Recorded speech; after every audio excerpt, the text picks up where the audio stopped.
ज्ञानी गुणी पंडित जन बारमासी पर्व आमे करू पालन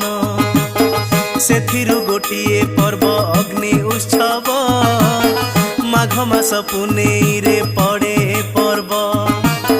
ग्रामर बाहरे एक शून्य जगारे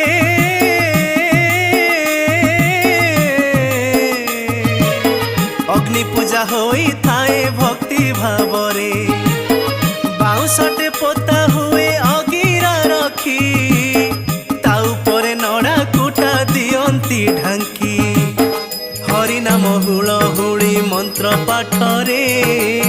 से स्थान पवित्र हुए होम नियारे ब्राह्मण करंती पूजा विधि विधाने अग्नि को पूजा करंती भक्त